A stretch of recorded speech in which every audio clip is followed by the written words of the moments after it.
کیا ہوگا جب ایک عجیب دنیا کا سب سے بڑا راز سامنے آئے؟ ایک پاگل عدالت، تاش کے کردار اور ایک ایسا فیصلہ جو سب کچھ بدل دے گا۔ لیکن اس بار عالیہ خاموش نہیں رہے گی اور سچ سب کے سامنے آنے والا ہے۔ کیا وہ اس خطرناک کھیل کو ختم کر پائے گی یا سب کچھ اس کے خلاف ہو جائے گا؟ دیکھتے رہے، کیونکہ یہ ہے پارٹ 6، لاسٹ پارٹ، اور آج کہانی اپنے انجام تک پہنچنے والی ہے۔ جب وہ وہاں پہنچے تو دلوں کے بادشاہ اور ملکہ اپنے تخت پر بیٹھے ہوئے تھے۔ ان کے ارد گرد ایک بڑا ہجوم تھا، چھوٹے پرندے، جانور اور پورا تاش کا لشکر بھی۔ ایک طرف نوکر نیو زنجیروں میں جکڑا کھڑا تھا اور اس کے دونوں طرف سپاہی تھے۔ بادشاہ کے قریب سفید خرگوش کھڑا تھا، ایک ہاتھ میں بگل اور دوسرے میں ایک لمبا کاغذ۔ عدالت کے درمیان ایک میز تھی جس پر مزیدار ٹارٹس رکھے تھے۔ انہیں دیکھ کر عالیہ کو بہت بھوک لگنے لگی۔ اس نے سوچا، کاش مقدمہ جلدی ختم ہو جائے اور ہمیں کچھ کھانے کو ملے۔ عالیہ پہلے کبھی عدالت میں نہیں گئی تھی، لیکن اس نے کتابوں میں اس کے بارے میں پڑھا تھا، اس لیے وہ تقریباً سب چیزیں پہچان رہی تھی۔ اس نے خود سے کہا، یہ جج ہے، کیونکہ اس نے بڑی سی وگ پہنی ہے۔ اصل میں جج خود بادشاہ تھا اور اس نے تاج وگ کے اوپر پہنا ہوا تھا۔ 12 جیوری ممبر اپنی تختیوں پر کچھ لکھ رہے تھے۔ عالیہ نے گریفن سے پوچھا، یہ کیا لکھ رہے ہیں؟ ابھی تو مقدمہ شروع بھی نہیں ہوا۔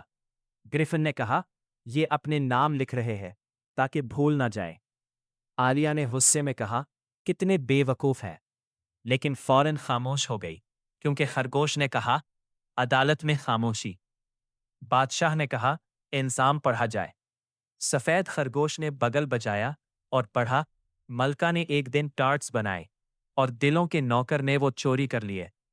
پہلا گواہ ہیٹر تھا جو ایک ہاتھ میں چائے کا کپ اور دوسرے میں روٹی لے کر آیا۔ بادشاہ نے کہا، اپنی ٹوپی اتارو۔ ہیٹر نے کہا، یہ میری نہیں ہے۔ بادشاہ چلا اٹھا، چوری کی ہے۔ بادشاہ کی گھبراہٹ، ہیٹر بہت گھبرا گیا اور غلطی سے چائے کے کپ کا ٹکڑا کاٹ لیا۔ بادشاہ نے کہا، گواہی دو ورنہ تمہارا سر اڑا دیا جائے گا۔ ہیٹر اور بھی ڈر گیا۔ ڈورماؤس سو رہا تھا اور اچانک عدالت میں ہنگامہ مچ گیا۔ کچھ جانور خوشی سے شور مچانے لگے، لیکن فوراً انہیں دبا دیا گیا۔ دوسری گواہ ڈچس کی باورچی تھی جو کالی مرچ کا ڈبہ لے کر آئی۔ بادشاہ نے پوچھا، ٹارٹس کس چیز سے بنتے ہیں؟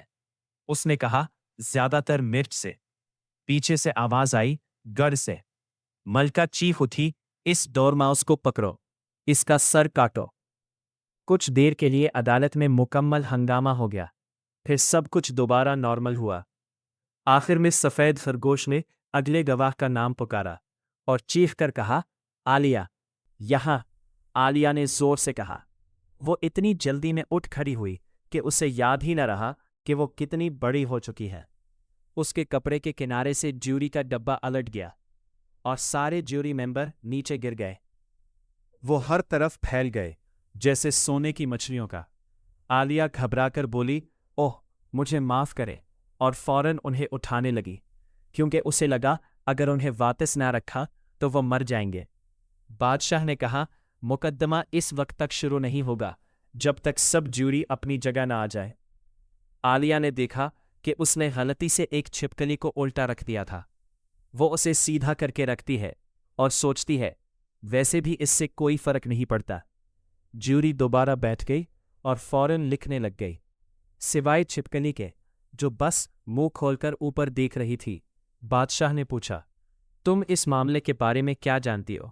عالیہ نے کہا، کچھ نہیں، بالکل کچھ نہیں، بالکل کچھ نہیں۔ بادشاہ نے کہا، یہ بہت اہم ہے۔ خرگوش فوراً بولا، جناب، آپ کا مطلب غیر اہم ہے۔ بادشاہ گھبرا گیا اور الفاظ بدلنے لگا۔ بادشاہ نے ایک قانون پڑھا، جو بھی 1 میل سے زیادہ لمبا ہو وہ عدالت چھوڑ دے۔ سب نے عالیہ کی طرف دیکھا۔ عالیہ بولی، میں اتنی لمبی نہیں ہوں۔ ملکہ نے کہا، تم ہو۔ عالیہ نے کہا، میں نہیں جاؤں گی، یہ قانون ابھی ابھی بنایا گیا ہے۔ ایک کاغذ ملا۔ خرگوش نے کہا، یہ خط نہیں،